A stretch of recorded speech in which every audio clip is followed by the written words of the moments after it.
फिल्मी वर्ल्ड पर आप सबका स्वागत है। आज की हमारी मूवी का नाम है सूक्ष्मदर्शिनी। कहानी शुरू होती है जॉब के लिए सीवी बनाने से।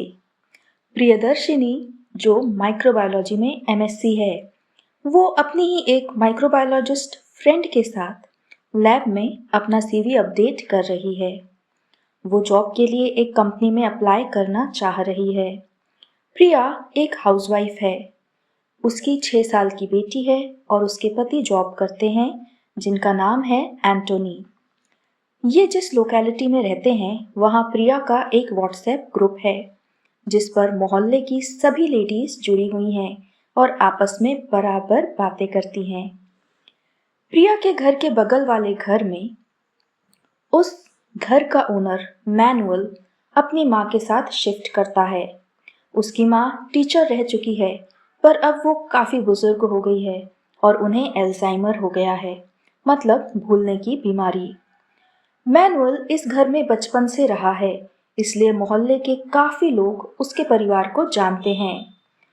प्रिया के किचन की खिड़की से मैनुअल का पूरा घर दिखाई देता है और एक आम हाउसवाइफ की तरह प्रिया का भी दिन बीतता है।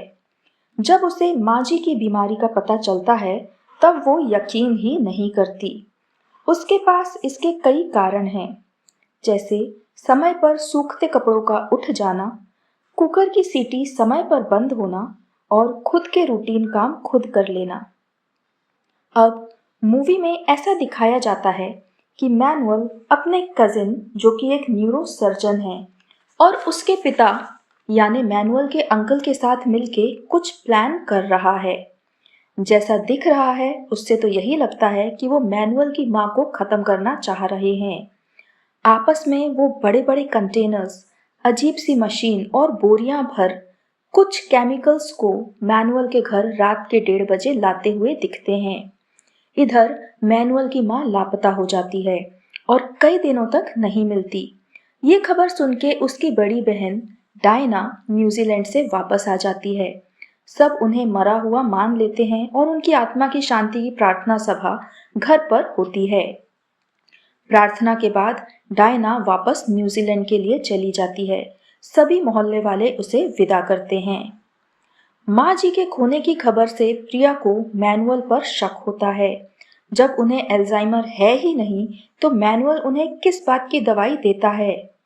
डायना के जाने की रात करीब 1:30 बजे उसे खिड़की से कार लाइट्स चमकती दिखती हैं, जिससे वो जाग जाती है। वो मैनुअल के घर देखती है तो उसे खिड़की पर माँ जी खड़ी दिखती है। वो एंटोनी को बुलाती है। वो कहता है कि तुम्हारा भ्रम होगा। सुबह मैनुअल कहता है कि माँ अभी भी मिसिंग है। अब प्रिया ये सब अपने व्हाट्सएप ग्रुप पर बता देती है और 2 और लेडीज अब मैनुअल के घर पर नजर रखने लगती हैं। मैनुअल के जाते ही वो दोनों लेडीज उसके घर की घंटी बजाती हैं और एक दीवार पर रात के 2 बजे रखे हुए बोरे की छानबीन करती है।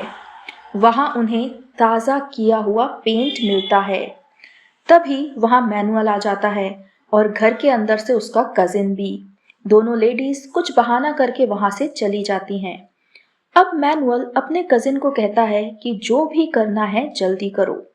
दरअसल मैनुअल के घर के ऊपर का हिस्सा एक लैब जैसा दिखाया जाता है। उसका कजिन लैब सूट पहन के, ग्लव्स और मास्क पहन के बड़ी सी टंकी में से रेड लिक्विड को टॉयलेट में फेंकता हुआ दिखाया जाता है। इसके बाद प्रिया डायना को मैसेज करती है कि उसने उसकी माँ को घर में देखा है, पर अचानक डायना के मैसेज आने बंद हो जाते हैं। प्रिया उसके नंबर पर इंटरनेशनल कॉल करती है, जिससे उसे पता चलता है कि उसका नंबर स्विच ऑफ है, पर उसे ये मैसेज हिंदी में सुनाई देता है। वो समझ जाती है कि डायना इंडिया में ही है, बाहर नहीं गई है। इधर मैनुअल को दिखाया जाता है कुछ कपड़े, पासपोर्ट और सामान को जलाते हुए। अब प्रिया को किसी कॉन्स्पिरेसी की भनक लग जाती है। वो डायना का सोशल मीडिया चेक करती है। उसकी क्लोज फ्रेंड अदिति से कांटेक्ट करती है। अदिति डायना से मिलने न्यूजीलैंड से इंडिया आ गई है और मैनुअल उसे डायना के पास ले जा रहा है। तभी मैनुअल अपने अंकल से पूछता है कि इसका क्या करना है। तब उसके अंकल उसकी माँ को फोन दे देते हैं। उसकी माँ कहती है कि वो डायना से मिलने आई है तो उसे डायना से मिलवा दो। इसी बीच अदिति की प्रिया से बात होती है और प्रिया उसे कहती है कि वो खतरे में है, मैनुअल के साथ मत जाना। पर तभी मैनुअल अदिति पर पॉइजन स्प्रे कर देता है।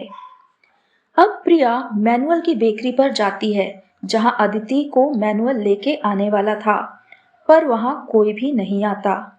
प्रिया अब बेकरी के दूसरे आउटलेट की तरफ जाती है जो कुछ समय में खुलने वाला है। तभी उसे उसकी लैब वाली दोस्त का फोन आता है कि उसने जो सैंपल दिया था वो बहुत कॉम्प्लेक्स पुलिस केस है, उसमें एसिड और ह्यूमन बोन्स के सैंपल मिले हैं, उसे तुरंत पुलिस को इन्फॉर्म कर देना चाहिए। प्रिया पुलिस को इन्फॉर्म कर देती है, फिर उस अंडर कंस्ट्रक्शन बेकरी आउटलेट में घुस जाती है। वहां उसे मैनुअल और उसका कजिन दिखता है और टेबल पर अदिति बेहोश लेटी हुई दिखती है। वो बेकरी का कांच तोड़ती है। मैनुअल बाहर आता है। वो प्रिया अपनी गाड़ी में घुस जाती है और मैनुअल पर कार चला देती है। मैनुअल घायल हो जाता है। वो कार से निकलकर अदिति को ढूंढती है। उसे एक बड़े से बॉक्स के अंदर बंद अदिति मिल जाती है। तभी मैनुअल के फोन पर उसकी माँ का फोन आता है कि सब ठीक चल रहा है या नहीं। प्रिया उस फोन को उठा लेती है और उससे कहती है कि अब कुछ भी ठीक नहीं चलने वाला है। पुलिस वहां पहुंच जाती है और सबको गिरफ्तार कर लेती है। दरअसल डायना न्यूजीलैंड में अदिति के साथ एक बच्ची अडॉप्ट करना चाहती थी। खानदान की इज्जत मिट्टी में मिल रही है, इसलिए उसकी माँ और अंकल मिलके डायना को इंडिया बुलाने और उसे खत्म करने का प्लान बनाते हैं और न्यूरोसर्जन उसकी बॉडी को एसिड में गलाकर ठिकाने लगाता है।